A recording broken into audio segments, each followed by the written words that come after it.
let us talk about more of God's heart for each and everyone. Amen? Sabihin mo sa katabi mo, may nagmamahal sa'yo. Nang higit kaysa sa pagmamahal ko. Baka ma-misinterpret ka nung katabi mo, may nagmamahal sa akin. Ikaw ba yun? Naku, lalo na kung crush mo yung katabi mo, di ba? Okay, yung nagmamahal sa'yo, yung mga kabataan, talagang dali nilang kiligin, magaganyan, no? Anyway, may nagmamahal sa'yo higit sa pagmamahal ng crush mo, ng magulang mo, ng kaibigan mo. Ito ay ang pagmamahal o pag-ibig ng Diyos. Amen? No?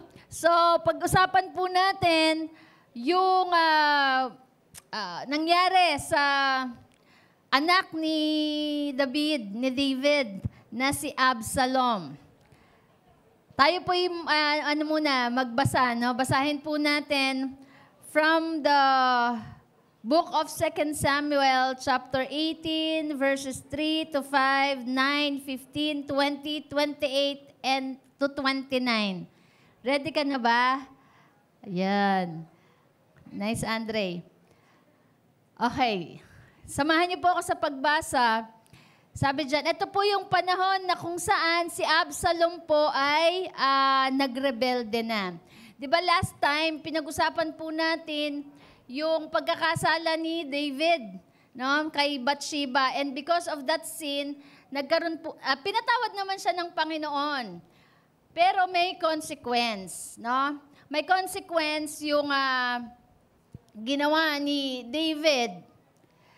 At eto na nga yun, sabi, unang-una, sabi, hindi iiwanan ng tabak, no? Yung isang consequence, hindi iiwanan ng tabak ang iyong pamilya. May mamamatay sa inyong pamilya. At matindi po yung ginawa ni Absalom kasi si Absalom, he was young, nakinig siya sa tinig ng ibang tao. Kaya rise up sa puso niya na magrebelde. No, kinuha ni Absalom yung trono ng tatay niya by force. Okay? Pero siyempre may pangako, may covenant ang Diyos kay David. Andun pa rin ang proteksyon at pagsama ng Panginoon kay David. At ifa-fast forward lang po natin, ito na, no? Kinuha ni Absalom, kumuha siya ng mga sundalo niya, madami din siyang nakuha. Kukunin nila yung trono kay David. Ito naman si David kasi, tatay siya eh. At ayaw niya na magkaroon ng kudeta, or war, civil war. Magkakaroon ng civil war yan eh. So ang ginawa ni David, bumaba siya. Bumaba siya sa trono at umalis siya sa palasyo. Ngayon si Absalom nag-take over sa palasyo. Pero meron pa ring mga kasama si David, meron ng tropa, o may sundalo na si Absalom, meron ng sundalo si David. At ito na po, no, magfa-fast forward tayo. In short, nagkasagupaan po sila. No, nagkaroon ng labanan between the group of King David and his son Absalom. Ngayon, sabi ni susugod na po yung mga sundalo ni David, ni King David sa tropa ni Absalom. Sabi niya, sige, dinivide niya into 3 groups. Ito, tropa mo, Joab, tapos sa isang tropa, 3, no? Ngayon sabi ni King David, sasama ako sa inyo. Sasama ako sa inyo sa laban. Eto na, basahin po natin. Nung sinabi ni David, sasama ako sa inyo sa labanan, ito po ang sagot ng kanyang mga sundalo. But his men objected strongly, you must not go, they urged. If we have turned and run, and even half of us die, it will make no difference to Absalom's troops. They will be looking only for you. You are worth 10,000 of us, and it is better that you stay here in the town and send help if we need it. So gusto sumama ni David, pero yung mga sundalo niya, sabi, wag ka na pong sumama. nakakatuwa lang din po, no, nakaka-bless tong mga sundalo ni David kung paano siya pinahalagahan. Parang sa chess lang eh, di ba? Sa chess po, di ba may king, may queen yan, tsaka may mga pieces dyan eh. Pero kahit nakainin ng kabayo, ang rook, di ba? Hindi pa rin matatalo. Pero the moment na ang hari ang na-trap, tama doon sa chess, ang tawag doon, checkmate. Checkmate ba o mate na? Talo na agad kapag ang hari ang na-trap. So dito nakita ko na yung sense ng kanilang pakiusap na wag ka na sumama. Ikaw ang hari namin. Sabi niya, mamatay man kami, wala kaming bilang. Mamatay man kami. Pero pag once na ikaw po ang hinahanap nila at gusto ka nilang patayin. At once na namatay na si David, makukuha na nila ang kaharian. Kaya sabi nila, huwag ka nang pong sumama. You know, dito marirealize natin na mahalaga talaga ang leader. Dahil kapag ang leader ang tumumba, no? Madali nang maatake ng kaaway ang mga miyembro. Kaya sabi nila, you are worth 10,000 of us. It is better that you stay here. Kaya mahalaga din na pinoproteksyonan natin ang ating mga leaders. Tama. They are not perfect, but we value them. Dahil ang leader po ay siya ang nangunguna.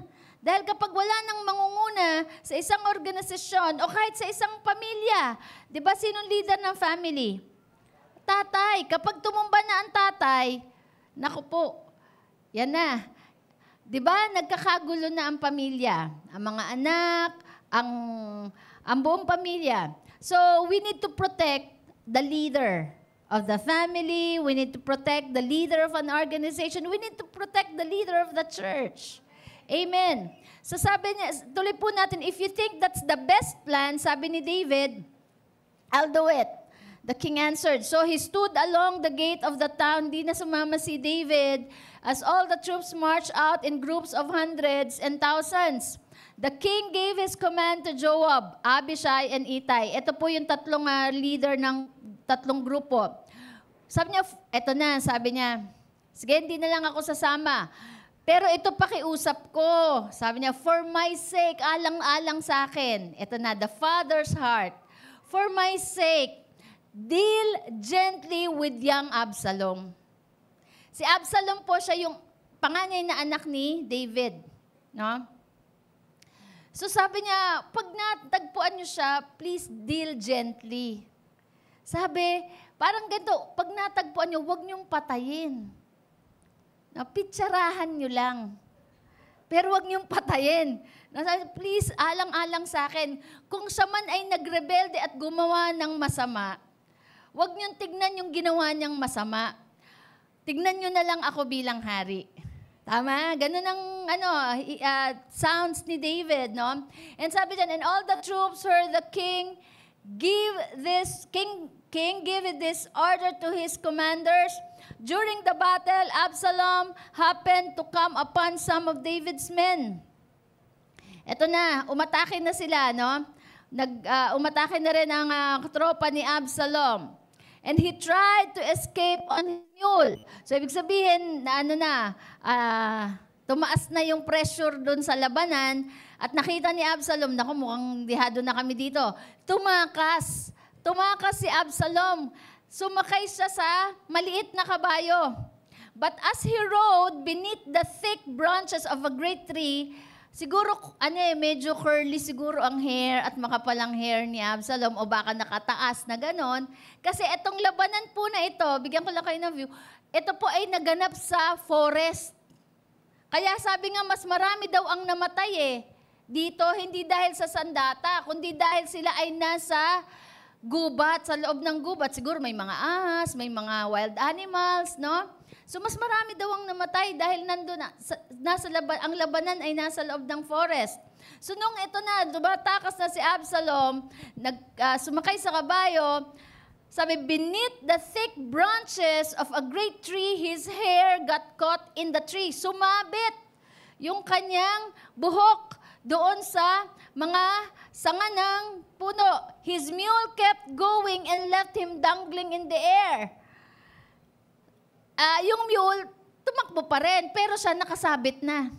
Imagine mo, para siyang trolls na nakasabit dun sa puno. And then, eto na, di nakita. Naku, sabi, may nag-report, Joab, nakita ko si Absalom, nandun na, nakasabit sa puno. Sabi niya, pinatay mo na ba? Sabi niya, hindi ko papatayin. Sabi niya, di ba nagbili ng hari, huwag papatayin? Sabi niya, gano'n, hindi ko kayang gawin yun. Sabi niya, ay nako, hindi pwede yan. Sabi, no, Joab told him. Hindi, bago pala yan. Sabi niya, no, sabi niya gano'n, pupuntahan natin siya. Pupuntahan natin si Joab. And then 10 of Joab's young armor bearers then surrounded Absalom and killed him. Ito at the command of Joab. At the command of Joab. Hindi kinonsider ni Joab yung pakiusap ni David eh. Kaya si Joab eventually kung makikita natin na si Joab hindi niya sinunod yung sinabi ng hari na huwag patayin eh. Kaya doon sa if fast forward pa natin nung wala na si David, pinapatay si Joab. May consequence pa rin eh, yung disobedience, at saka yung hindi niya pag-consider sa request ng kanyang leader. So ang ginawa ni Joab, sabi niya, puntahan natin. And then, alam niyo ginawa niya, siya unang pumatay kay Joab eh, sinaksak na si Joab 3 beses. Ay, si Absalom, sinaksak ni Joab si Absalom 3 beses. Tapos, hindi lang yun, pinalibutan pa siya ng 10 sundalo.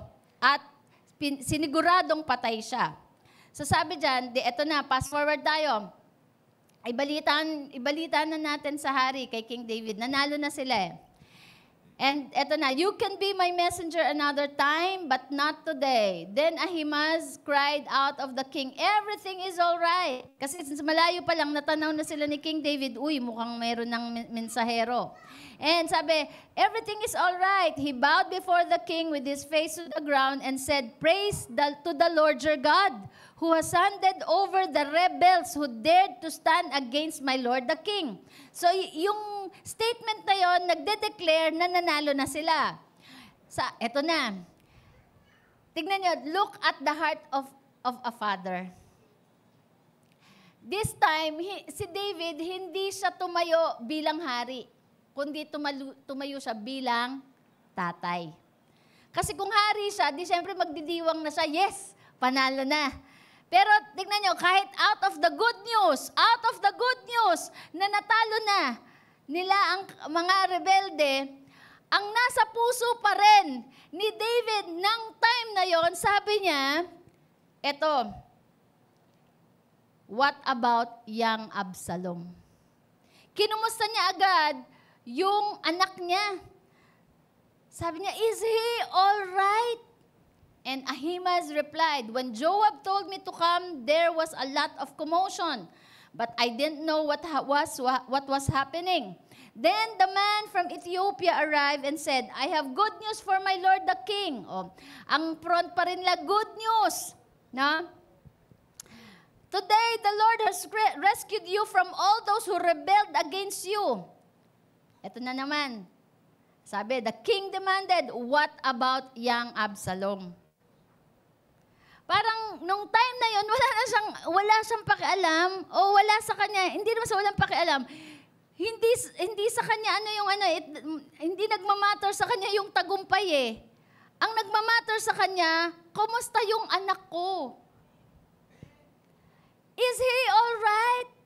And the Ethiopian replied, may all of your enemies, eto na, yung pag-deliver ng patay na si Absalom, hindi nila masabing that Absalom is dead. Indirect sabi niya, may all of your enemies. Siyempre, kasama na dun si Absalom. My Lord the King, both now and in the future, share the fate of that young man. di ibig sabihin, yun na, by that statement, ibig sabihin, patay na. And the king was overcome with emotion. He went up to the room over the gateway and burst into tears. So yung celebration na supposed to be kasi nanalo sila laban sa mga rebelde, pero dahil si Absalom ay anak ni King David. Kaya dito natin makikita ang tatay ay tatay. That the father always has the heart for his son or for his daughter. Kahit gaano kasama. Okay? Alam nyo, hindi lang siya nagrebelde. Sinipingan niya mga concubine ni David. So talagang he dishonored his father in the sight of many people. But you know, hindi yun talaga, hindi tiningnan ni David yun eh. Ang ano niya, yung puso niya para sa anak niya. And as he went, he cried, "Oh my son Absalom, my son Absalom, if only I had died instead of you." Sabi ni King David, sana ako na lang ang namatay. O Absalom, my son, my son. Let us bow our heads and pray. Father, we thank you so much that today we will be talking about the greatest love of all. And that love is your love for all of us. Lord, we pray that your Holy Spirit will continue to penetrate within our hearts, and may we have that deep understanding how much you love us. Kahit sino pa kami o kahit gaano pa kalalim ang nagawa naming pagkakasala laban sa'yo, ay merong pagmamahal na naghihintay palagi sa amin at kapatawaran kung kami manunumbalik. Maraming salamat po. This is our prayer in Jesus' name. Amen, amen. Amen. So even in rebellion, kahit po sa pagre-rebelde ng isang anak, a father's heart still breaks for his child. Amen? Sino dito naka-experience na that you are a father, you are a mother, and somehow, yung anak mo, ay nagrebelde o merong something na ginawa na sobrang sakit. No? You know, even in rebellion, ang tatay, ang puso ng tatay o magulang, talagang nabibreak siya, nabobroken pa rin, no? Para sa kanyang anak. So, yung iyak po ni David over Absalom is a shadow. Anino po yan ng napakalalim at walang hanggang pagmamahal ng Diyos Ama sa atin. Na ayaw niya na sino man ang mamatay. Hello?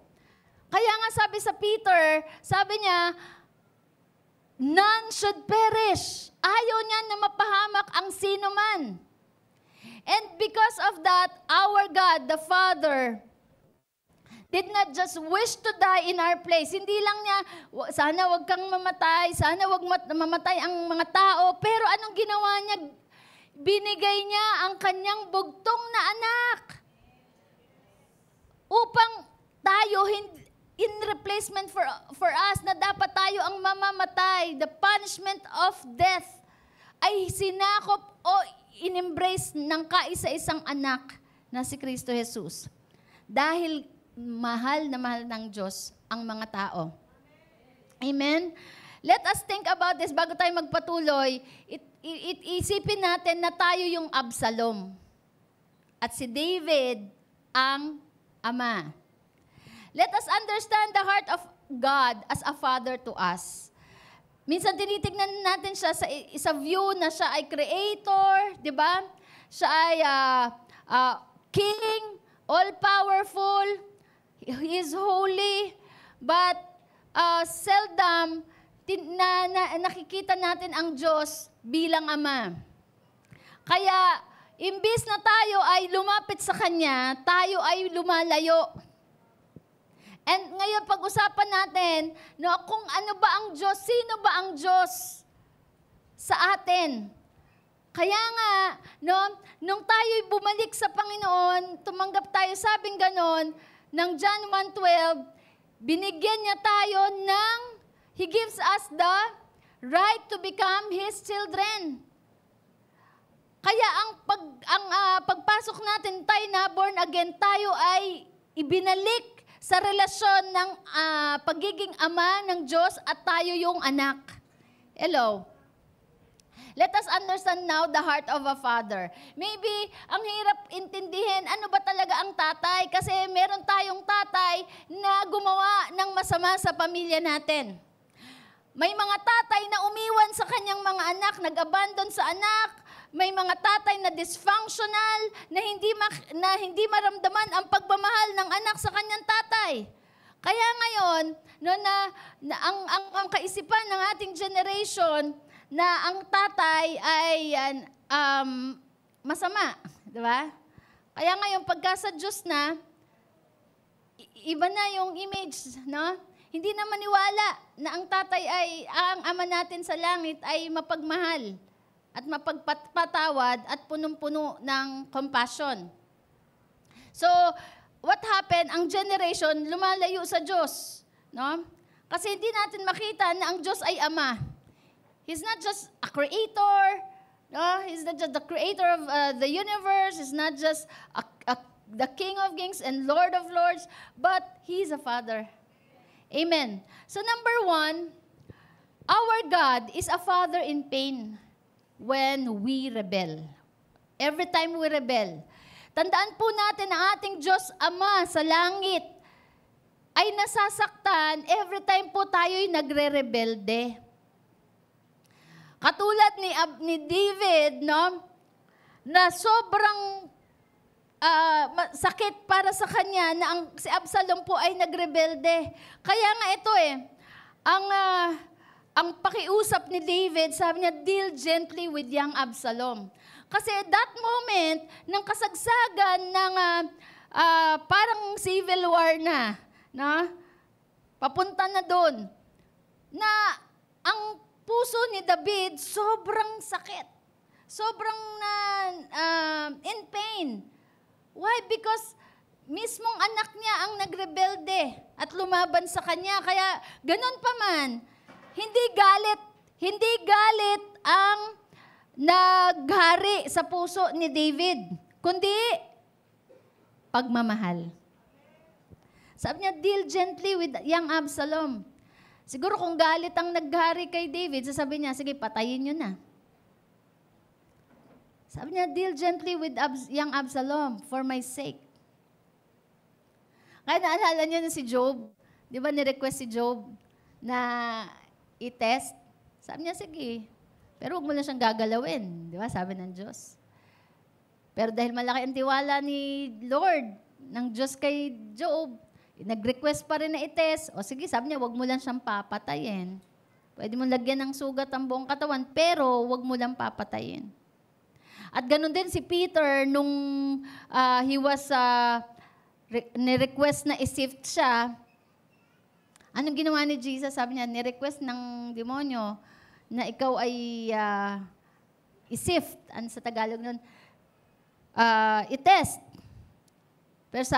Pero sabi niya kay Peter, but I prayed for you. So ganun ang Diyos sa atin bilang ama, no? Na kapag tayo dadating sa ating kahinaan, hindi galit awa at saka pagmamahal. Panalangin para sa atin na tayo ay makabangon. Panalangin na tayo ay makabalik. So despite Absalom's rebellion and attempt to overthrow him, no? Sa kabila ng pagre-rebelde at attempt na mag-kudeta, David still loved his son.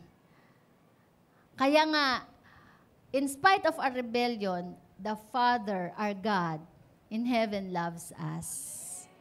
So David's pain, sabi niya, David's pain, if only I had died instead of you. Ito yung pain niya. Ito yung deep, deep pain po ni David. Nasabi niya, sana ako na lang ang namatay. Ito po ay mga salita na hindi lamang ng isang hari over a traitor, but a father over a son. Despite Absalom's betrayal, David's heart remained full of love. Nananatili ang pagmamahal.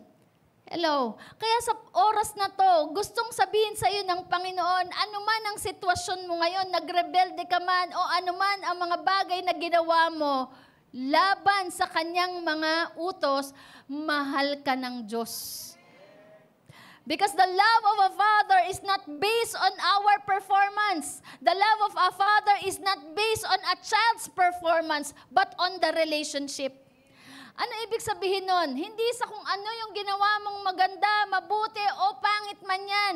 Ibig sabihin ang relasyon mo bilang ama at sa anak, mananatili pa rin ang pagmamahal.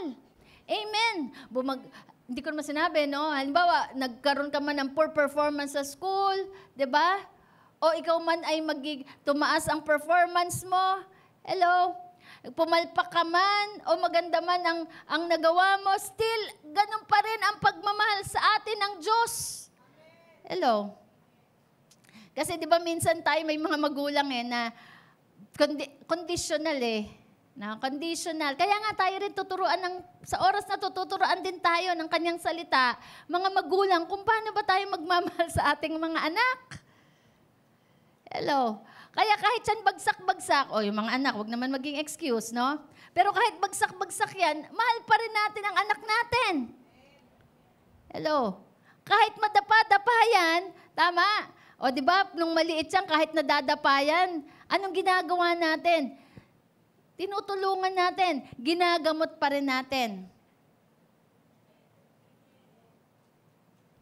Kahit nasabihin natin, yan, kasi ikaw sinabi ko sa'yo huwag kang tumakbo Pero kukunin mo pa rin, tapos kukuha ka pa rin ng betadine. Para gamutin, tama? Kasi yun ang pagmamahal ng tatay. Yun ang pagmamahal ng nanay. Amen? Parang magulang na nakikita mo, papalayo ang anak mo. Wala ka nang magawa, pero punong-puno ka ng pagmamahal. Tama? No, yung mga anak na lumayas, umalis sa bahay, alam niyo yung magulang po, kahit sabihin pa niya, sige na, lumayas ka na, huwag kami babalik ka. Pero alam mo, deep inside, sa puso ng magulang, masakit yun. Siya ay, alam mo, isang ama na nakita mo yung anak mo nalulong sa bisyo, tapos lumayas. Kahit nasasaktan ng magulang, hindi siya tumitigil sa paghihintay. Umaasang babalik ang anak. Ang tatay ay tatay. Ang nanay ay nanay. Kahit minsan very harsh yung word, di ba, na lumalabas sa bibig. Pero alam niyo ba, ang puso, broken yun. Lalo na ang tatay natin sa langit. Ang Diyos po, hindi siya nasa-shock sa mga failures natin. Pero hindi siya nagtotolerate. Pero meron siya ang safe space natin Ang Diyos, binigyan niya tayo ng space na pag nagkamali, naiisip niya, babangon yan ulit. Kasi anak ko yan At tutulungan kong makabangon. So God is not shocked by your failure. He waits with tears, not a hammer. Katulad ng tatay ng prodigal son, nag-iintay yan araw-araw. Ang Diyos po ay nag-iintay sa'yo. Araw-araw sa pagbabalik mo. Kaya nga maraming mga anak na hindi bumabalik kasi nag-hesitate na kung tatanggapin pa kaya ako. Baka sasalubong sa akin mga planggana, kutsilyo, di ba? Panunumbat. Pero alam niyo po ang Diyos natin, pag tayo nanumbalik sa Kanya, sasalubungin niya po tayo ng yakap. Dahil para sa Diyos, hindi na mahalaga kung ano yung pagkakamali mo ng nakaraan, ang mahalaga yung nakabalik ka ngayon. Because He is more interested in reconciliation than retaliation. Amen. Kaya si Jesus, nung nagkamali, di ba si Peter, binalikan niya si Peter. At wala nang sabi-sabi, wala nang discussion, wala nang confrontation. Sinabi niya lang kay Peter, do you love me?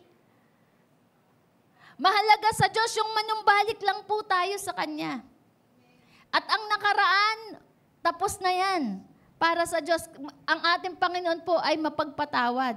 At kapag siya nagpatawad, hindi na niya yan inaalala, kinakalimutan niya na ang lahat ng nakaraan as if you never sin. Amen. Kaya, our God is a Father in pain when we rebel against Him. Our Father is a God in pain whenever we decided na tayo po ay lumayo. Sobrang sakit po niyan sa Diyos. Kaya yung pain na yan, na nag-drive sa ating Panginoon na padala niya ang kanyang bugtong na anak na si Jesus.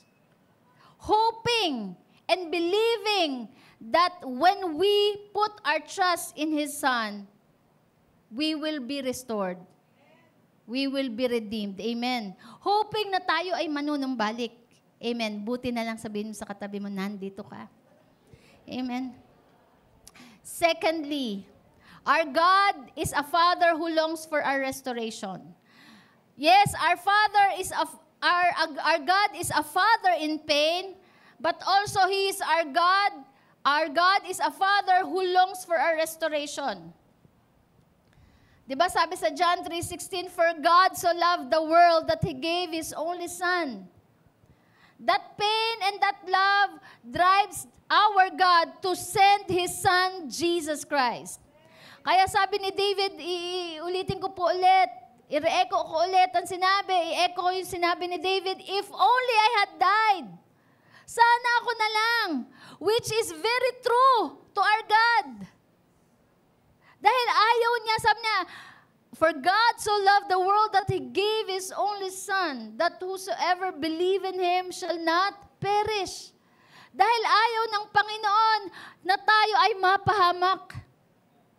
Hello, ayaw ng Diyos na tayo ay mamatay dahil sa ating kasalanan. Pag tayo po ay nasa kasalanan, tayo po ay dudurugin at wawasakin talaga ng demonyo.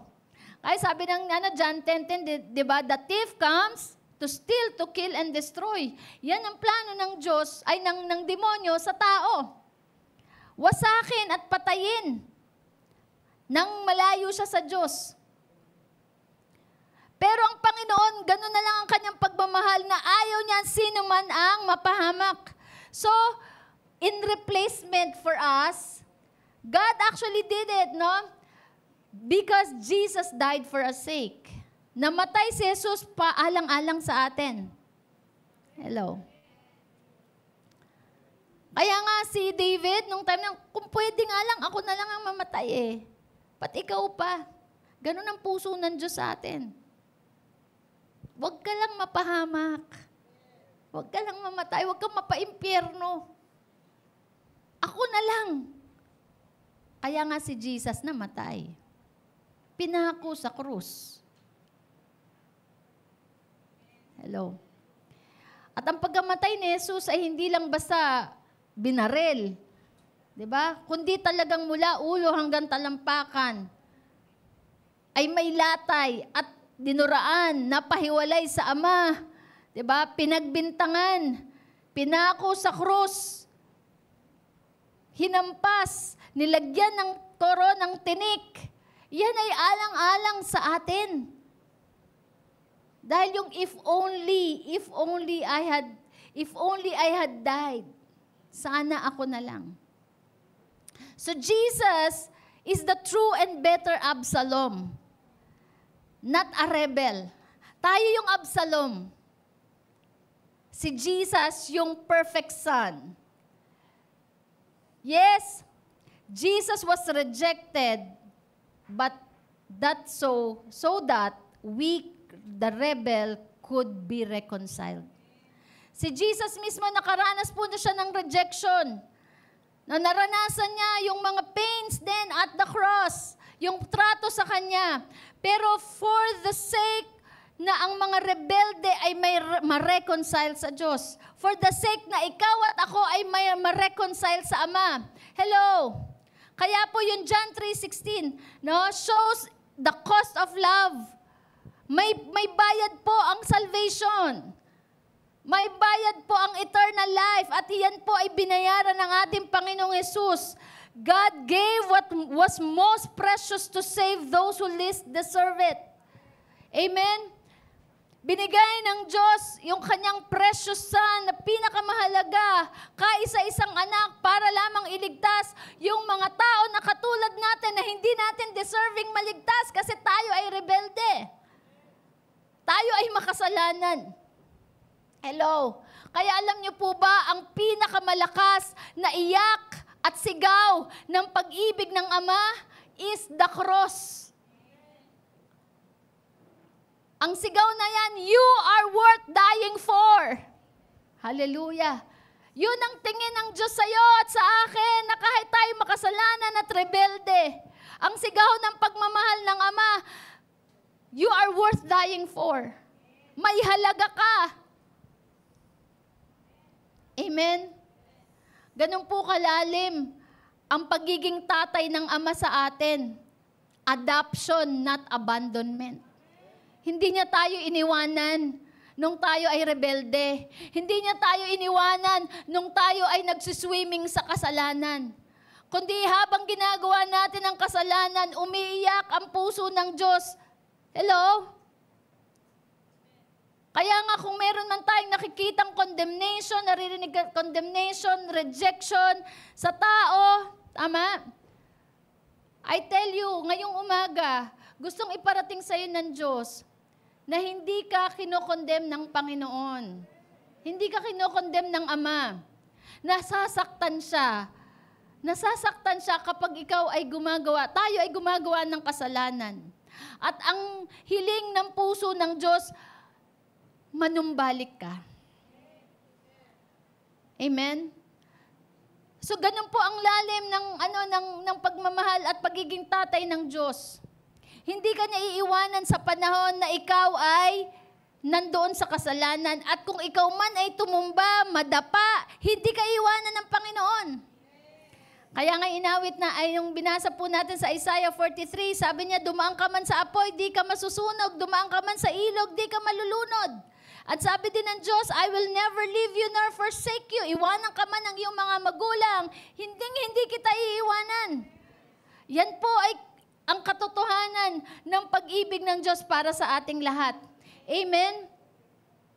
And sabi po sa Romans 8:15, basahin po natin, So you have not received a spirit that makes you fearful slaves.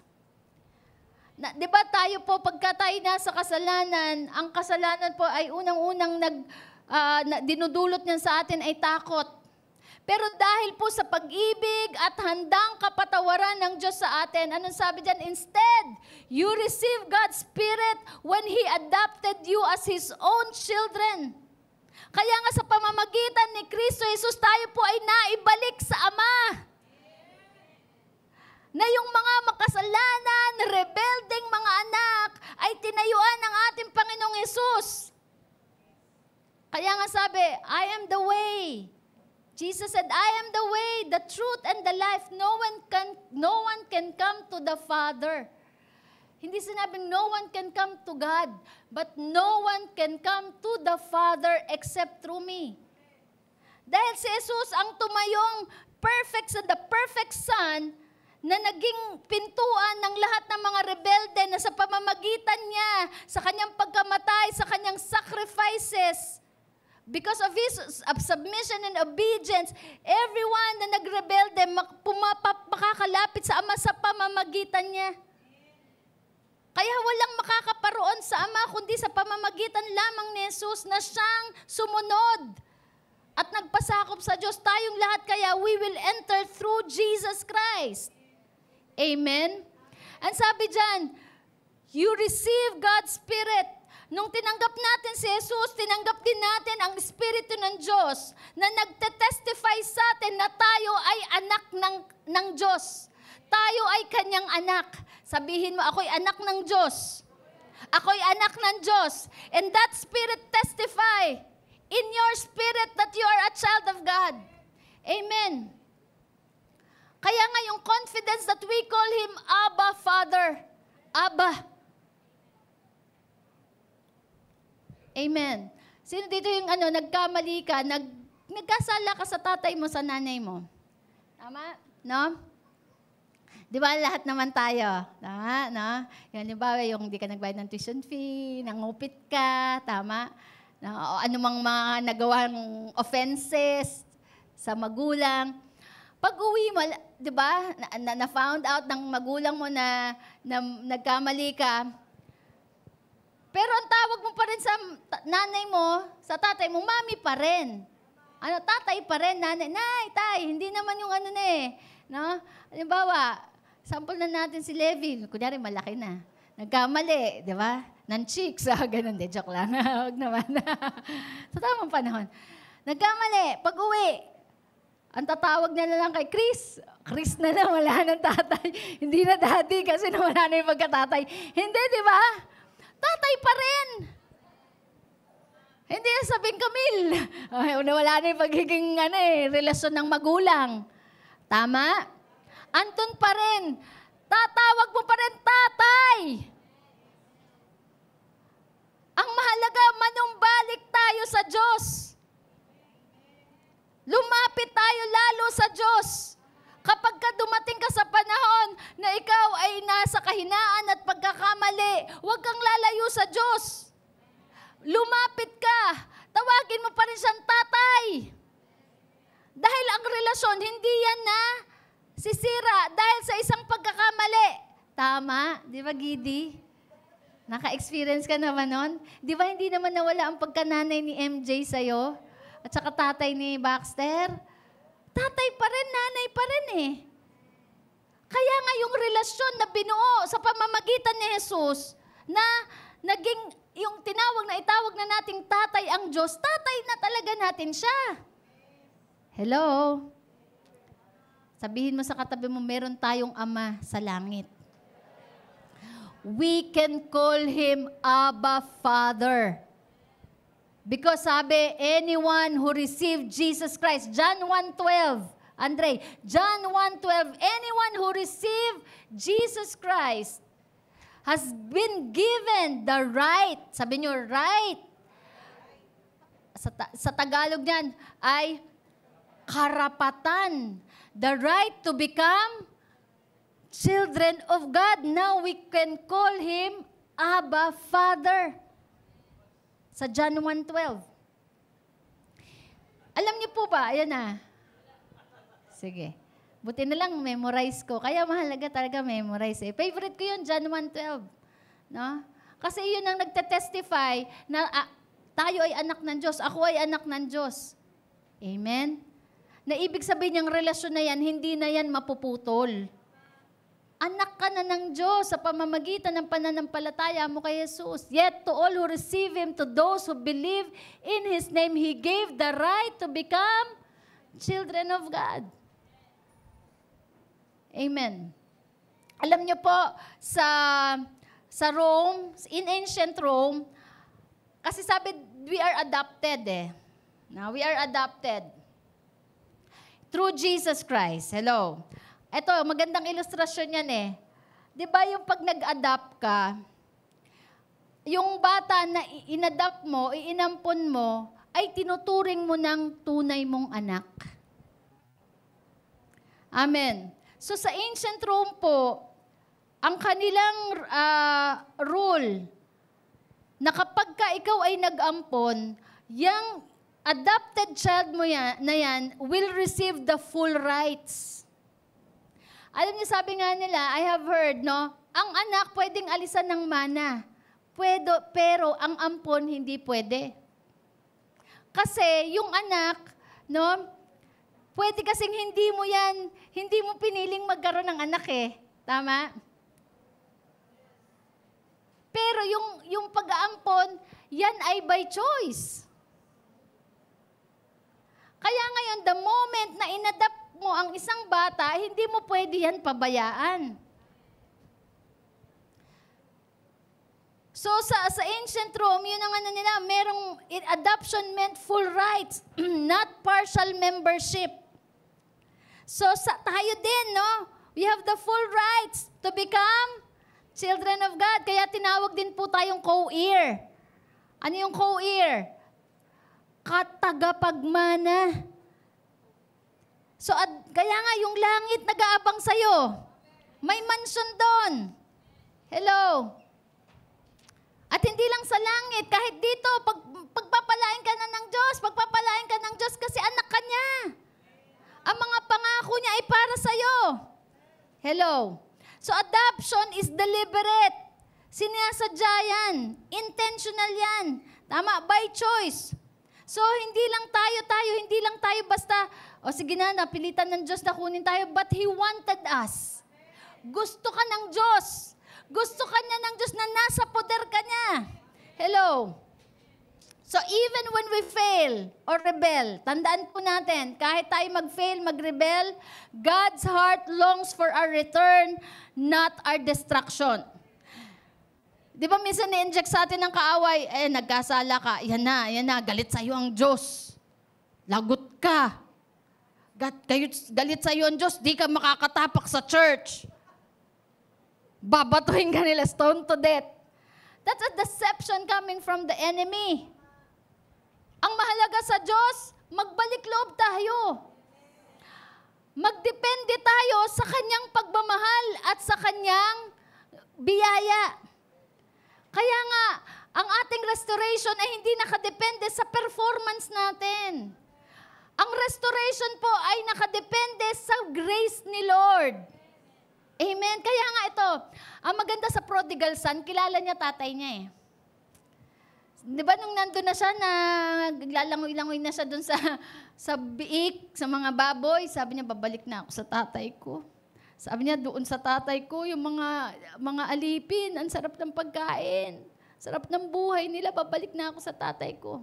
Kaya mahalaga, no? Nakilala mo ang tatay mo. Kilala natin ang tatay natin sa langit. Kaya yung prodigal son nakabalik eh. Sabi niya kasi doon sa bahay ng ama ko, alam niya na ang mga bahay, ang mga tao sa bahay ng ama niya ay treated well. Kaya ang pagkakilala natin sa Diyos, hindi lang siya creator, hindi lang siya hari, ama siya. So, He longs for our return, not our destruction. Amen.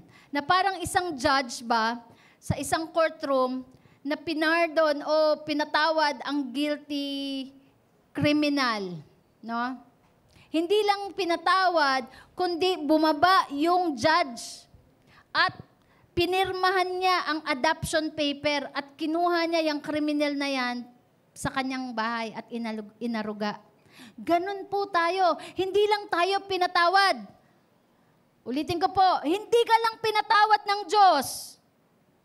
Inampun ka pa niya. Hindi ka lang niya sinave, in-spare sa mga bayarin. Sa kabayaran ng kasalanan. Ay kamatayan, tama? Hindi ka lang niya in-spare sa kamatayan. Ano ang ginawa ng Diyos? Inampun niya tayo. Dinala niya tayo sa kanyang piling. Tama?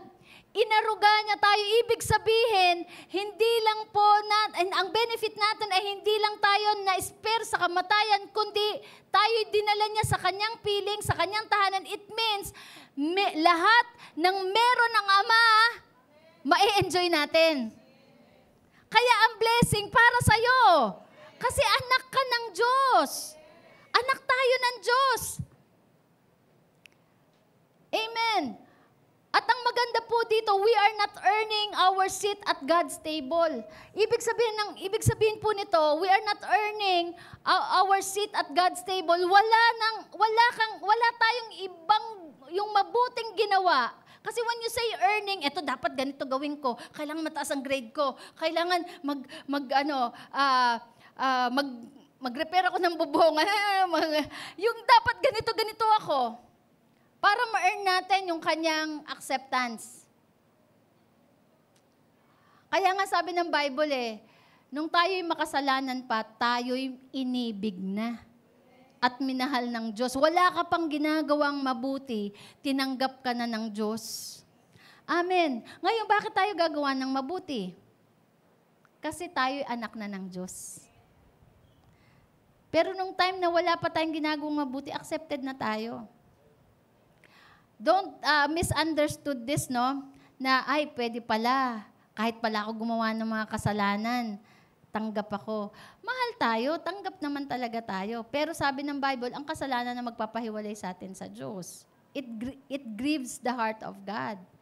Kaya ngayon, pag tayo tinanggap na ng tayong makasalanan, no, marami tayong nagawang mali, tinanggap pa rin tayo ng Diyos, yun yung magko-convert sa atin eh. Para tayo ay sumunod. Tayo ay maging mabuti at itama na natin ang ating buhay. Maliwanag pa? Now, so, we are given a place because the Father's love seeks restoration, not perfection. Nilagyan tayo, no? Meron tayong safe place sa ating Ama na ang gusto niya, restoration. Naalala ko po, napanood ko po sino ba yung nanay ni Donnie? Pangilinan. Si Maricel Lacsa, they are Christian. Nag-speak siya sa isang graduation. And sabi niya, our goal is not perfection, but restoration. Hello. We cannot expect perfection. Sa pamilya, hindi mo ma-expect na perfect eh. Kasi pag perfection ang goal natin, wala nang mabubuo. Wala nang mare-restore na relasyon. Kasi no one is perfect eh. Tignan mo yung katabi mo. 'Di ba? Hindi pa yan perfect. Pero dahil yung pagmamahal na galing sa Ama, hello. Tignan mo yung asawa mo, hindi pa yan perfect. Remember, perfection is not our goal, but restoration. Kaya nga yung unconditional love, acceptance, forgiveness na galing sa Diyos, yun ang magfo-flow sa atin eh. Kaya pagtingin mo sa Kanya, hindi siya perfect. Pero kapag pinanindigan ko talaga yung, kailangan ganito, walang magkakabate. Hello? Praise God. Lord, salamat. Salamat, Lord. Dahil hindi man ako perfect, minahal mo ako. Amen? Alam mo kung ang Diyos natin, matigas ang puso niya, walang matitira sa atin dito. Pero because of His eternal, unconditional love, we are being sustained. Amen? And last, our God is a Father who gives us new identity. Ang Diyos po natin ay Ama na nagbibigay ng panibagong pagkakakilanlan sa atin. Amen? Katulad ng binasa natin sa John 1:12, we are given the rights to become His children. So we are not just pardoned sinners. Hindi lang tayo basta pinatawad na makasalanan, pero tayo ay anak ng Diyos. Ginawa niya tayong anak. Kaya nga we can cry out to Him, not just King, but Abba, Father. Yung pag-ibig na nakita natin sa buhay ni David ay isang pagsilip lang yan sa kung anong ino-offer ng Diyos sa atin sa pamamagitan ni Kristo Jesus. The Lord is offering, our God, the Father is offering something very valuable sa ating lahat dito. Acceptance, forgiveness, and eternal belonging. Kaya po tayo nandito dahil tayo ay anak ng Diyos. Amen. Kaya nga we are not gathered here because of religion. We are a member of a religion. No. We gather here. We are gathering here because we are sons and daughters of our God. Amen. Ito ay gathering ng mga anak ng Diyos. Hallelujah.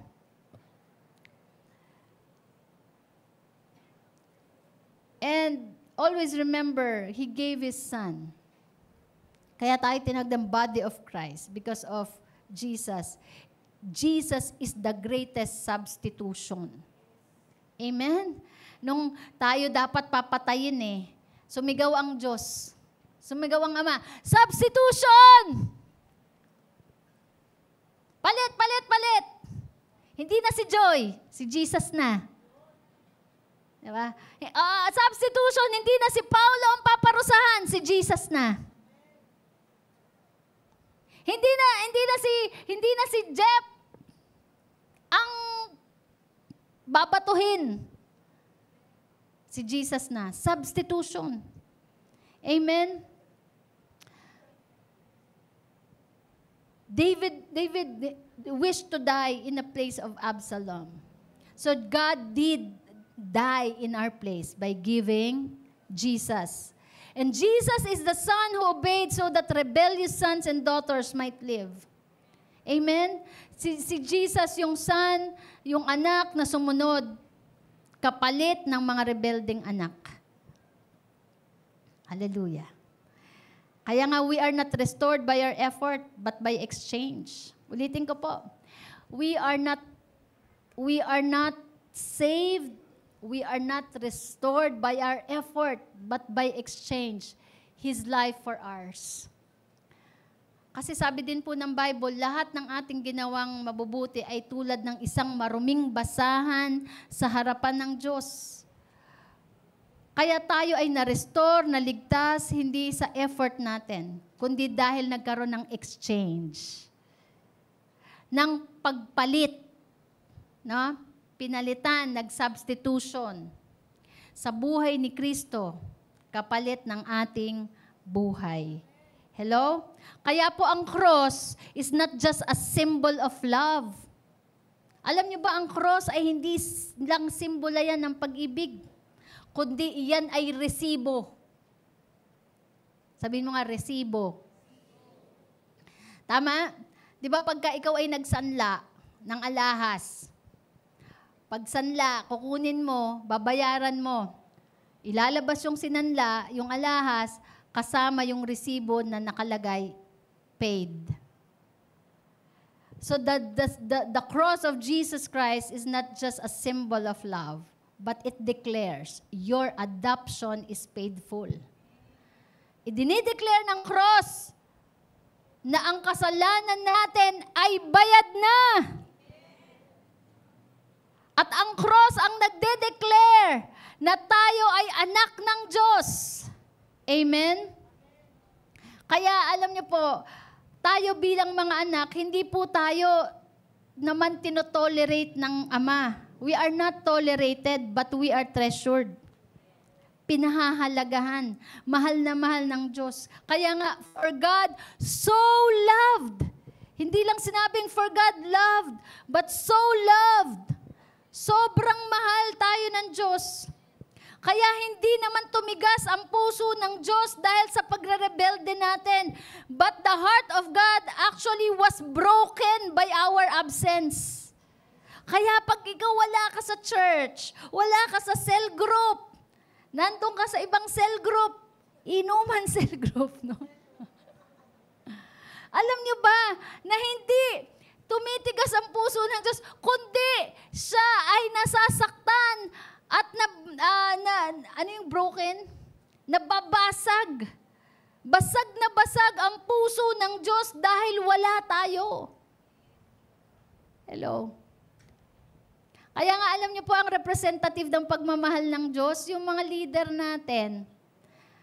Kapag gumano na yan, yan dito si Joshua, hallelujah, yes. Pero pag wala, nabobroken yung puso ng leader eh.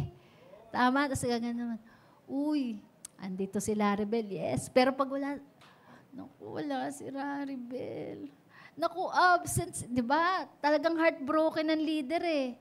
Much more ang puso ng Diyos. Amen? So whether, kung tayo man ay katulad ni Absalom na malayo, proud, or lost, God still call us as His children. Tinatawag pa rin niya tayong anak. Amen? Only, bumalik lang tayo. Sabi mo sa katabi balik tayo. At kung mayroon tayong kakilala, no, na alam niyo parang Absalom ba, na lumayo, nagkamali, be a David. Be a David. Ang Absalom kailangan ng David, hindi Joab. Yung Joab, patay agad eh. Di ba? Sentensya, patay yan. Pugot ulo yan. Saksak na yan. No, rebelde yan. Di ba? Ganun, kasi hindi naman ama eh. Pero ang puso talaga ng Ama, talagang ang puso niyan, restoration, makabalik. Kaya alam nyo, sa Luke 15:20, makikita natin dyan yung tatay. Sabi niya, while he was still a long way off, malayo pa lang ang prodigal son, malayo pa lang. His father saw him and was filled with compassion. Malayo pa lang yung prodigal. Talagang nakita niya na agad. Bakit niya nakita? Kasi araw-araw nag-aabang yung tatay. Lord. Alam mo, paggising niya, magkakape lang siya. Ano kaya yung kape niya, dadalhin niya na sa terrace niya. Tapos, aabangan niya. Yung anak niya na bumalik. Makita niya, alam niya na, malayo pa lang, alam niya na kung anong lakad. Tama? Kaya sabi, in description, malayo pa lang yung prodigal son. Alam niya na. Kaya nung nakita niya, lakad ng anak ko yun ah. Tumakbo siya. Papalapit sa kanyang anak. Hello? Binitawan niya yung kape. Tapos takbo siya, papalapit sa anak niya. Hindi confrontation, but compassion. Eh yung anak, siyempre full of guilt eh. Tay, nagkamali ako. Tay, bumabalik ako. Kahit di mo na ako ituring na ama. Ay, hindi mo na ako ituring na anak. Gawin mo na lang akong alipin. Sabi ng tatay, shh, tumigil ka. Ama, alipin, kunin niyo yung robe, kunin niyo yung damit. Hindi ganito, amoy na nga, dalhin niyo yung Chanel. Diba? Damitan to. Anak ko to, hindi to dapat mabaho, hindi to dapat madumi. Oh, walang pansapin, ibigay mo yung ano dyan, yung Lacoste. Yung sing-sing. Ayun ang ano ng tatay eh. Walang-wala ng salita. Habang nagpapaliwanag pa yung anak. Sabi na, tumigil ka na. Sige na. Hello? Alam mo, sa ama, ito yung puso na, bumalik ka lang eh. Bumalik lang tayo eh. Ibabalik niya kung ano nawala eh. Yung dignidad. Tama? Kaya sabi ng Bible sa Isaiah 54 eh, makakalimutan mo ang kahihiyan ng iyong pagkabata.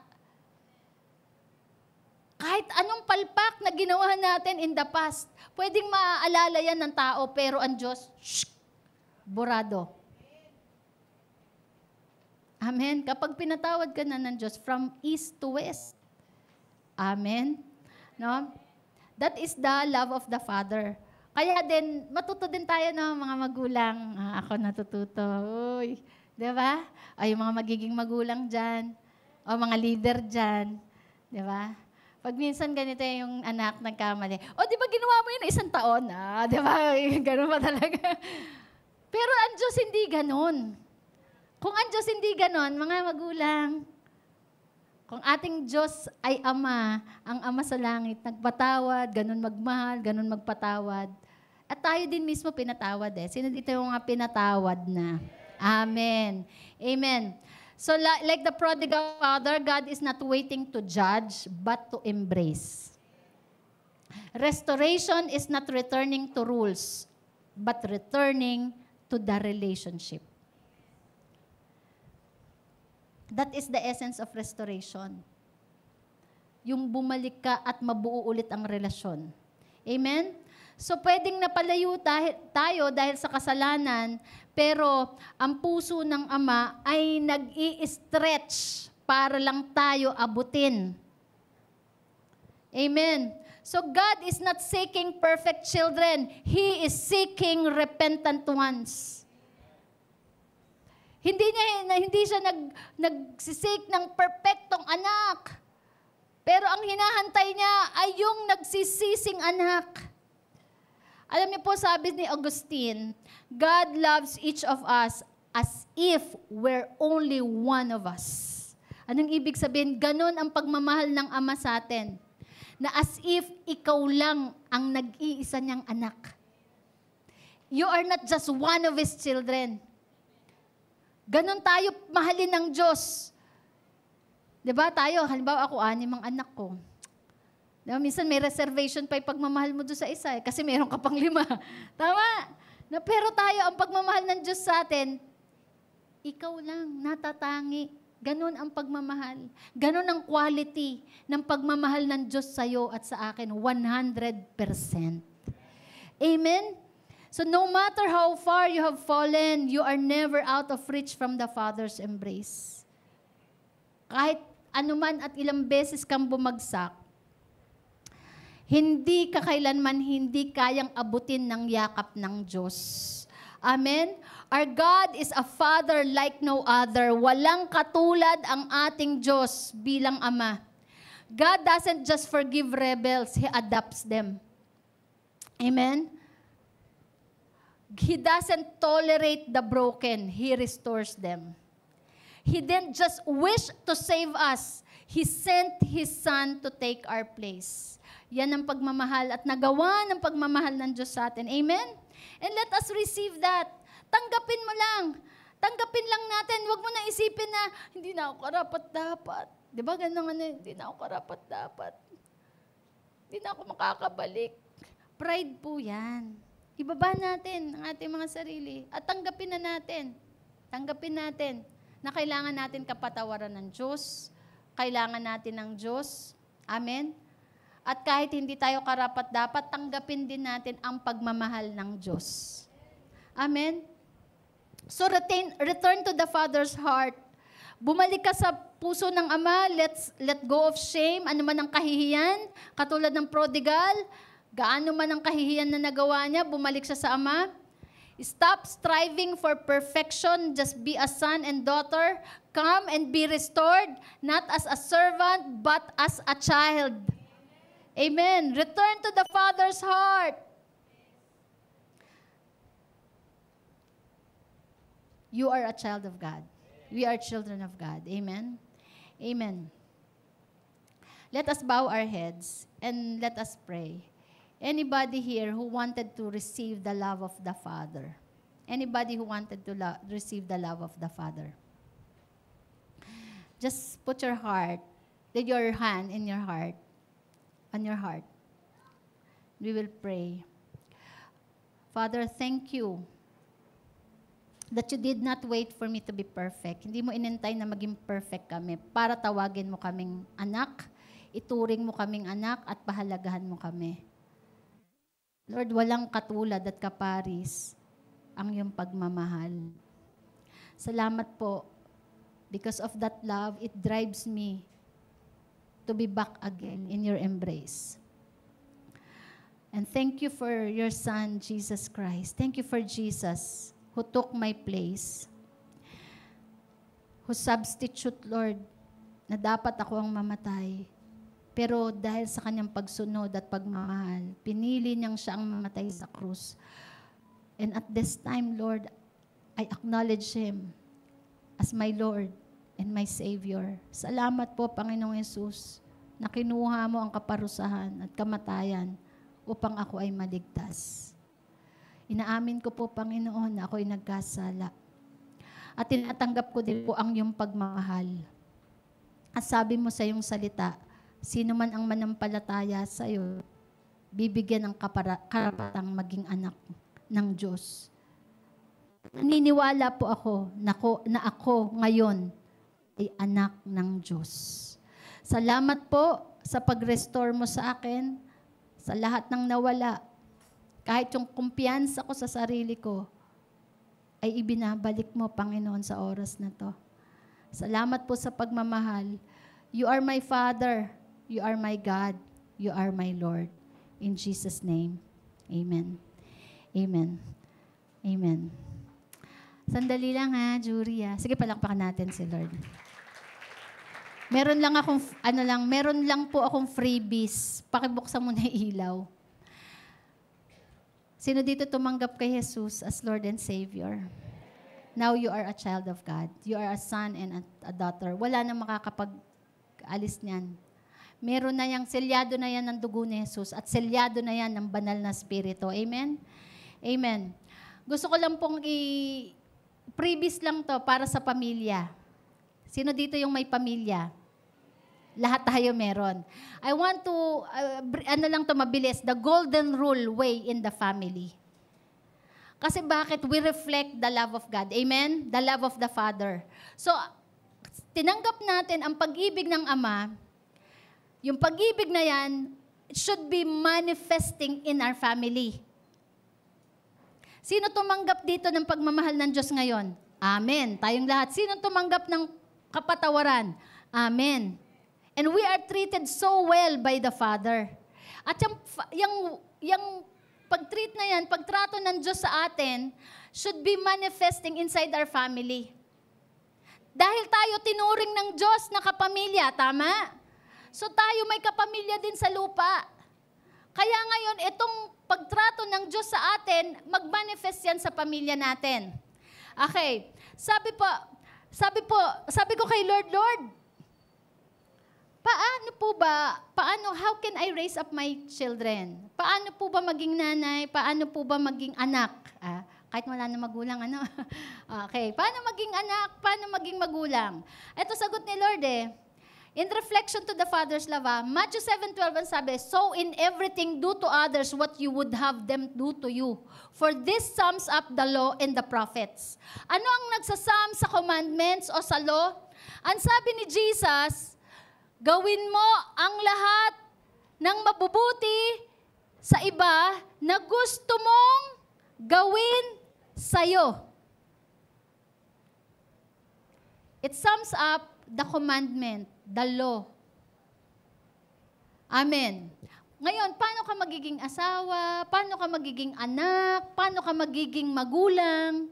Tama? At paano mo itatrato ang iba? Gawin mo sa ibang tao ang gusto mong gawin sa'yo.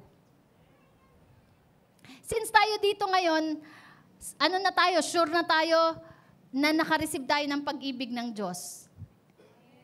Can I hear an amen to those who receive the love of God? Gusto ko lang i-sure. Kasi pag amen natin, ibig sabihin meron ka. Sinong tumanggap dito ng kapatawaran? Amen. So meron ka niyan. Tama? So kapag meron ka, kaya mong ibigay. Kasi hindi mo naman maibibigay yung hindi mo natanggap. So ngayon, sabi ng Bible, gawin mo sa iba yung gusto mong gawin sa'yo. Amen. So raising our family is not about control, perfection, or pressure. Amen. And even tayo, family tayo dito, right? Church, as a family of God. So hindi yan tungkol sa control, hindi sa perfection or pressure. It's about planting seeds of love, grace, trust, and truth. Okay. Sa series po na David, nakita po natin ang pag-ibig ng Diyos, naintindihan natin ang biyaya ng Diyos, tama? So natanggap natin yan, naging malinaw po sa atin. Ibig sabihin, tinanggap natin yan, maibibigay natin. Kaya kapag ka natanggap natin, kaya nating magtanim. Kaya nating magtanim ng pag-ibig, ng biyaya, tiwala at katotohanan. Amen. So ngayon, the way we raise children, sino yung mga anak dito? Lalo na sa mga teenager, medyo conflict na yan. Medyo ganun talaga, may pagdadaanan ng mga young people, right? No? Kaya nga mga young people natin, mabait-bait naman talaga yan. Uy, i-declare mo, mabait ka. Sabihin mo, ang mga anak ko, mababait. Nakorap lang. Tama? Nakorap lang, na-influensyahan lang, pero sa totoo lang, mababait ang mga anak. Okay. Itanim natin yan ng tiwala. So the way we raise children should reflect the way we ourselves desire to be raised. Ano ibig sabihin? Kung paano mo gustong palakihin mo ang anak mo ng katulad ng desire mo na gusto mong palakihin ka. Ito naman, the way we treated our parents, o para sa mga anak, the way we treated our parents should reflect the way we ourselves desired to be treated.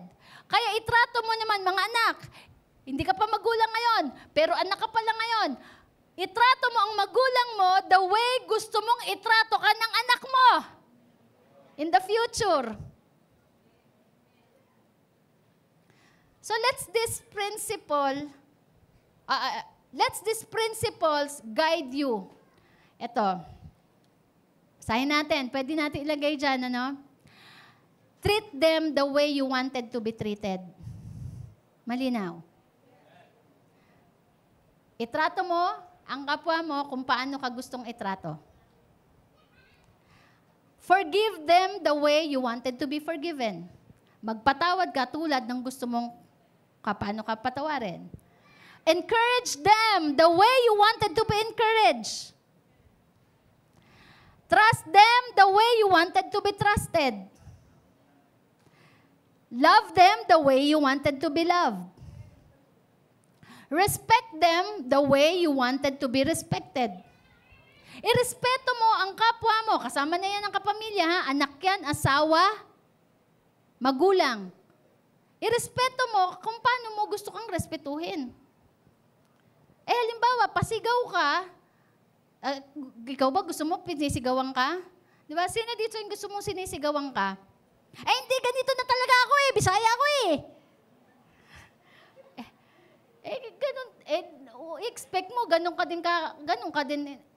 din kakausapin. Respect the other people the way you wanted to be respected. Amen? Ito pa, correct them the way you wanted to be corrected. Paano ka gusto mong i-correct ka? Hello? Gusto mo ba yung ipinapahiya ka? Kinokorek ka sa sa madla, tas papahiya? O gusto mo yung kakausapin ka dun sa solo? 'Di ba?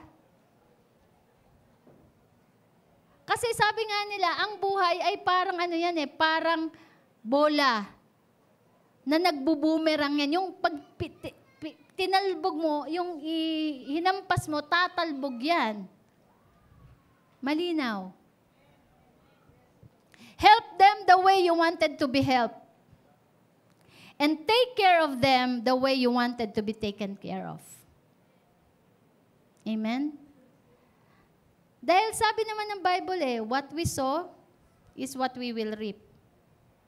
Actually, these are not just parenting actions. They are reflection of God's heart. Itong binasa nating lahat na yan, hindi lang yan tungkol sa paano ba maging magulang. Pero iyan ay nagre-reflect ano ba ang nasa puso ng Diyos. Tingnan niyo po kaya tayo nagmamahal tayo sa Diyos Kaya tayo po naglilingkod sa Diyos ngayon Bakit? Kasi tayo ay ginalang, minahal, pinatawad, biniyayaan ng Diyos. Anong binabalik natin ngayon sa Diyos? The same love. Now, what we are talking about is, this is the principle of God. Hello. He parents us with patience, correction, mercy, and grace. Kaya nga, yung sa mga mag-asawa na katabi mo yung asawa mo, tingnan mo nga. Taasan mo ng kilay. Alam mo na ha. Gusto mong igalang kita, igagalang mo din ako. Gusto mo akong mahalin, diba? Gusto mong mahalin kita, ganun din ang level ng pagmamahal. Pero hindi yan yung waiting lang, na ikaw, mauna ka na. Hello? Baliktad din natin, sabihin mo, mamahalin kita. Nang tulad ng pagmamahal na gusto mong ibigay ko sa'yo. Amen? So these are not just children's behavior. They are reflection of Jesus' attitude. Yung binasa po natin, yan po ay attitude ni Jesus. Jesus obeyed His parents in the Lord. Young people, si Jesus sumunod sa kanyang mga magulang. Ano sabi sa Luke 2:51? He went down to Nazareth with them. He was continually, Jesus was continually submissive and obedient to them, and His mother treasured all these things in her heart. So si Jesus, minahal niya, nagpasubmit siya, sumunod siya sa kanyang parents on earth. Hello, mga kabataan. Ang magandang tanim sa ating mga magulang ay obedience and submission. Respect and honor. Amen. Kasi one day, magiging magulang din kayo. Kaya nga, kung merong offense man, may offended ka ng magulang mo, sabi 'di ba, treat them the way you wanted to be treated. Forgive them the way you wanted to be forgiven. Kaya tayo, mga anak, kung meron man na nagdulot sa iyo ng sama ng loob sa pamilya, patawarin mo katulad ng pagpapatawad sa iyo ng Diyos. Ganon din po sa mga magulang. Hello? Anong sabi po sa Galatians 7? You cannot fool God. So don't make a fool of yourself. You will harvest what you plant. Aanihin natin kung ano ang itinanim natin. Kaya ngayon, dahil tayo ay anak na ng Diyos, tayo ay magtatanim ng tama. Para tong encounter eh. Pero ito kasi yung revelation ni Lord eh. Huwag mong hihintayin na ikaw lang ang taniman. Ikaw na ang magtanim kasi tinaniman ka na ng Diyos. And sabi po sa Ecclesiastes, as you sow into your child's life, as you sow into your parents' life with grace instead of shame, connection instead of control, example instead of demands, trust that God sees every seed planted. Amen. Pakilabas nga yun, Andre. So, ibig sabihin, ang itatanim natin, imbis na kahihiyan, biyaya, pagkakataon, another chance. Imbis na control, connection. Instead na demand, mag-set tayo ng example. Dahil lahat ng buto, hindi yan anak. Hindi ba yun na Lahat ng buto na tinatanim natin ay nakikita ng Diyos. Ano sabi sa Ecclesiastes 3:2? There is a time for birth and death. There is a time for planting and reaping. Maaring ikaw, anak ka, nagtatanim ka ngayon ng buto para sa future na magiging anak mo at ikaw bilang magulang. Naku,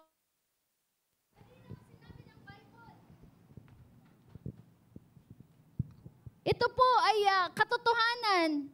This is a principle by nature. Natural talaga yan. Pag tinanim mo, ututubo, manggang buto, mangga rin ang puno yan. Tama? Magbubunga yan ang mangga. Kaya, hindi tayo pwedeng magsabi na, ay, hindi mangyayari sa akin yan. Kaya nga, ganito. Now, I want to encourage everyone, hindi sa out of fear, kundi, ito ay encouragement na ngayon pa lang itanim na natin yung maganda. Kasi babalik talaga yan. Kapag nagtanim ka ng dishonesty, yun din ang ibabalik. Tama? Kung magtatanim ka ng panloloko din ang babalik. Pero kung ikaw ay magtanim ng katapatan, babalik ang katapatan. Kung ikaw ay magtatanim ng paggalang, babalik ang paggalang. So, para sa mga magulang, at para sa mga anak din, makinig kayo, ang pagiging magulang ay hindi instant. It's seasonal, sacrificial, and deeply spiritual. Ibig sabihin, ang pagiging magulang, wala namang kasing school of parents. Pero ano ang magandang magturo sa atin para maging mabuting magulang? Biblia. At ang pagiging magulang, seasonal yan. Mga kabataan, magiging magulang din kayo at a right season. Tama? At ang pagiging magulang, sacrificial. Yung ipanganak ka nga lang whether normal yan o CS, sacrifice na yan. Amen? Kaya nga, kung andito magulang mo, heart mo nga. Heart mo. Sabihin mo, heart.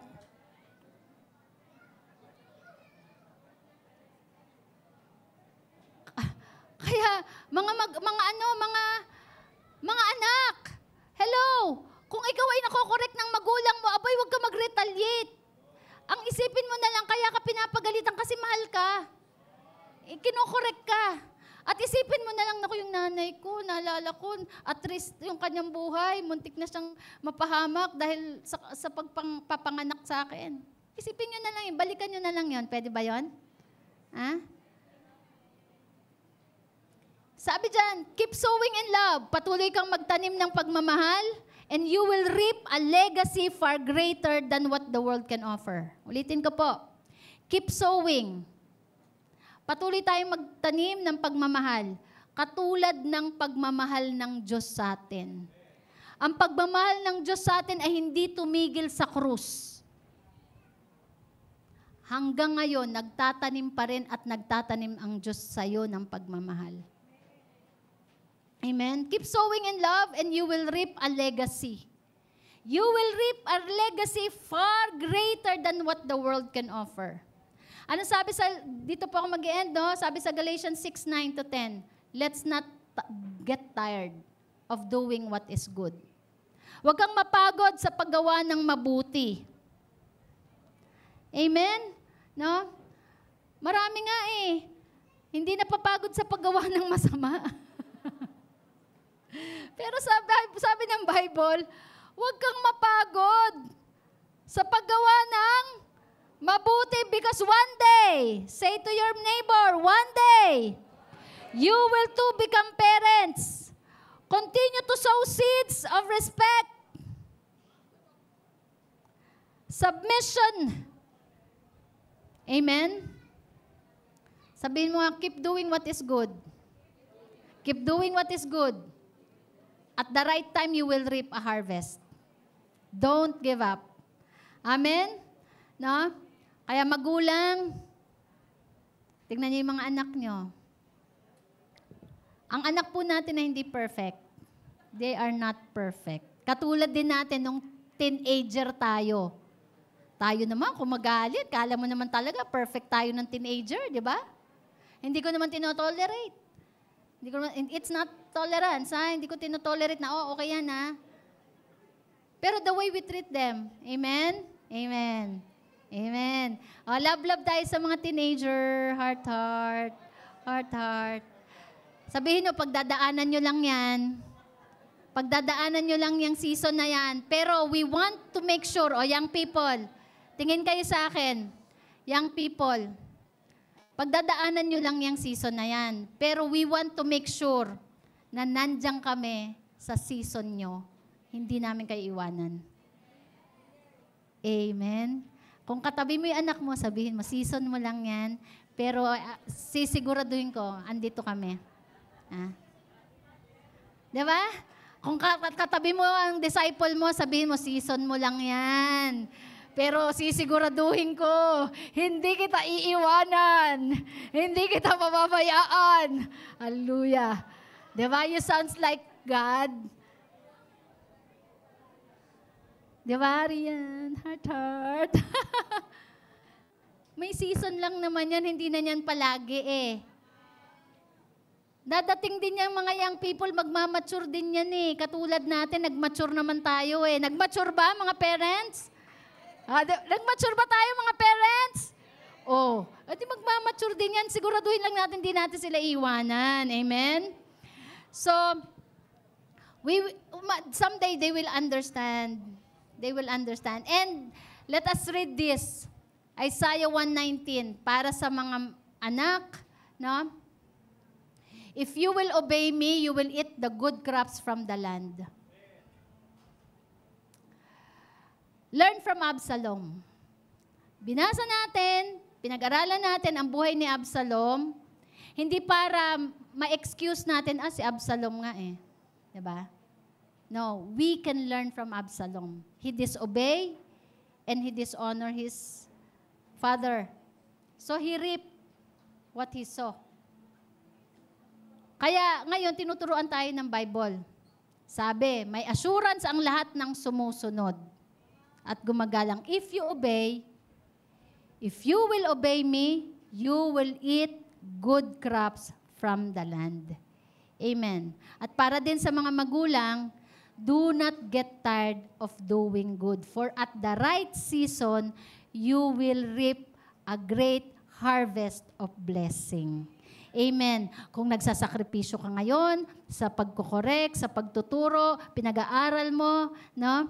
Pinalalaki mo, kinukup-kup mo, one day, si Lord na nakakakita ng tinatanim mo ngayon. na buto, you will reap. Amen? Tayo-tayong lahat. Kung katabi mo ang anak mo at magulang mo, ipag-pray mo siya. At kung wala man ang magulang mo ngayon, pero nandyan ang leader mo, ipag-pray mo. Mga leaders, ganun din. Amen? We receive the love from God, we will sow love to our family, to our disciples.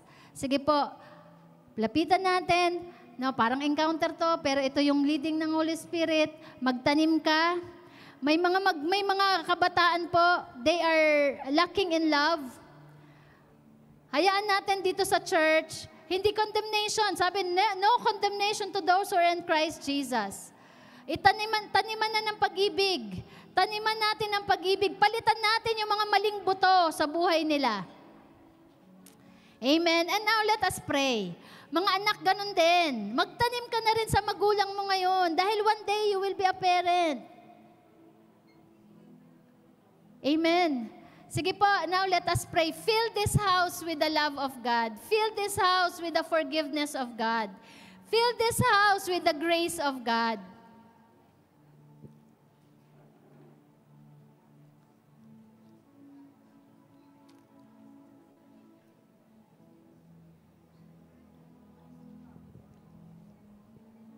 Yes, Lord, this is the time of planting. This is the time of sowing.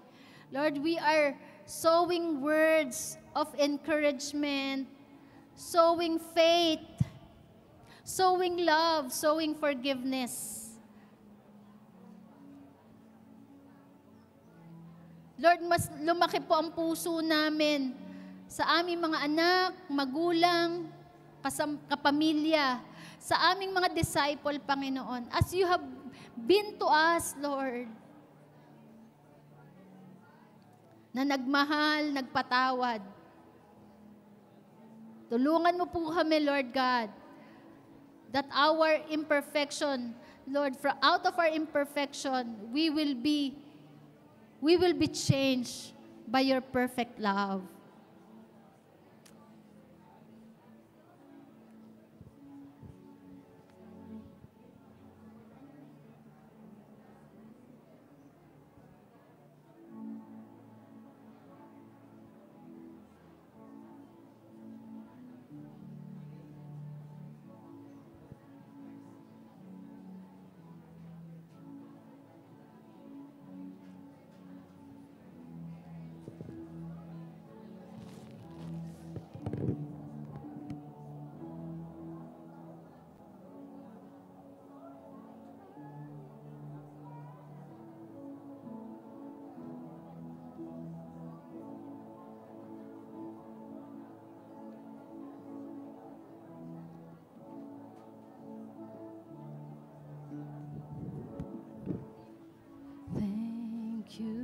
Jesus, you have washed me white.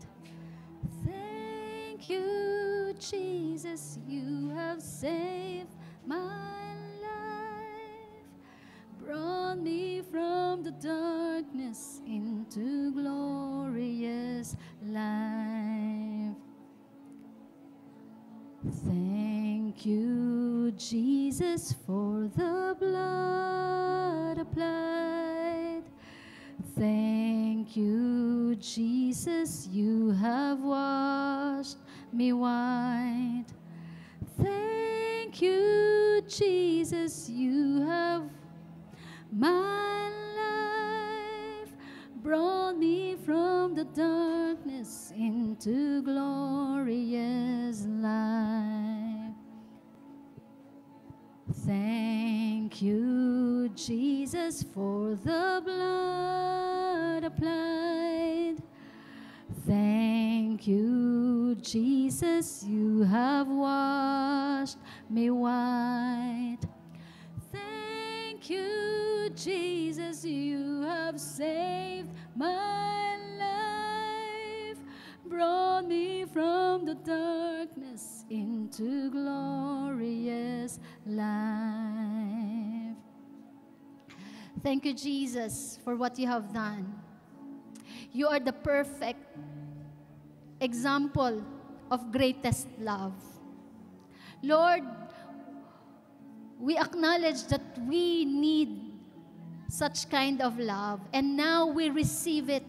We receive that love, the greatest love of all, the Father's love, the love of the Father in heaven. Thank you. Thank you, Lord. The love that restores us, the love that redeems us, the love that brings hope, the love that gives us a chance, Lord. Thank you that you have not abandoned us when we are weak. You have not abandoned us when we sin. But you look at us, Lord God, with so much grace and hope. Thank you, Lord. Thank you, Lord. And Lord, whatever we receive today, it shall manifest, Lord, inside our family, in our church, in my disciples. Thank you, Lord, that you're not looking at the perfection, but restoration. Salamat, Lord. At wala nang relasyon ang masisira dahil merong perfect love na na-receive kami galing sa'yo. Thank you, Lord. Thank you, Jesus. Hallelujah.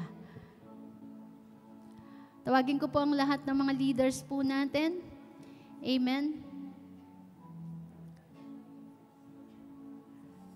Sige, dyan lang po kayo. Remain where you are. And ngayon po, we will be remembering the love of the Father once again, no, through His Son.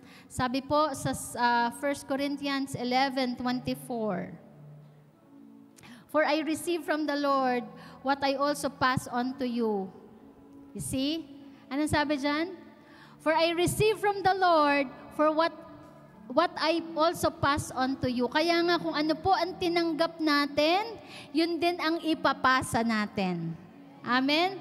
And sabi dyan, "The Lord Jesus, on the night He was betrayed, took bread, and when He had given thanks, He broke it and said, 'This is my body, which is for you. Do this in remembrance of me.'"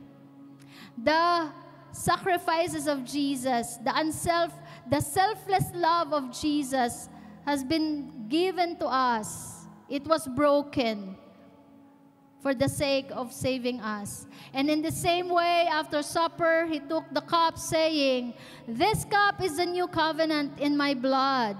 Do this as often as you drink it in remembrance of me." Amen. Pwede po tayong lumapit sa harap at kunin po natin the bread and the cup. And as we go back to our seats, let us have that gratitude, grateful heart, thankful heart. Amen. Hallelujah. Thank you, Jesus, for the blood applied. Thank you, Jesus, you have washed me white.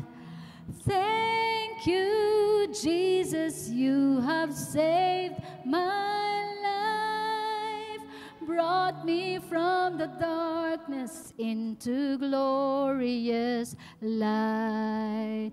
Thank you, Jesus, for the blood applied. Thank you, Jesus, you have washed me white. Thank you, Jesus, you have saved my life, brought me from the darkness into glorious life. Thank you, Jesus, for the blood applied. Thank you, Jesus, you have washed me white. Thank you, Jesus, you have saved my life, brought me from the darkness into glorious light. Everybody, thank you, Jesus, for the blood applied. Thank you, Jesus, you have washed me white. Thank you, Jesus, you have saved my life, brought me from the darkness into glorious light. Hallelujah. Lingan ko po si Pastor Jeff to pray for our bread and cup.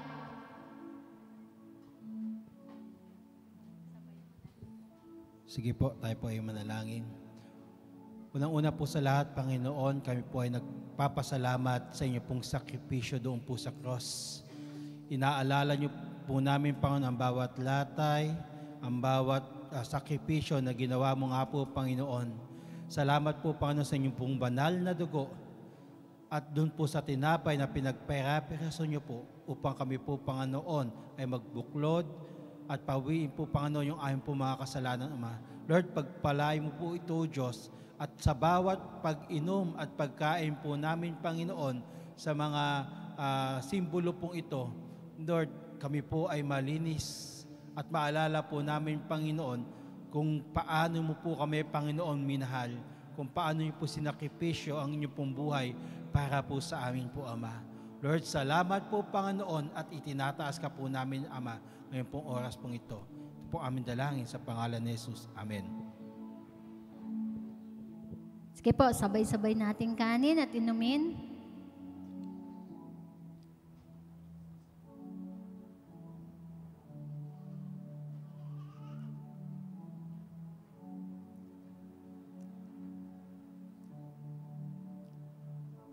Sige po, inumin po natin. Amen. Minsan pa, Panginoon, nagpapasalamat po kami. The greatest love of all gives us life and give us hope. And now it will be manifesting wherever we are. We thank you, Jesus. We thank you, Father. We thank you, Holy Spirit. This is our prayer. Everybody say, Amen. Amen.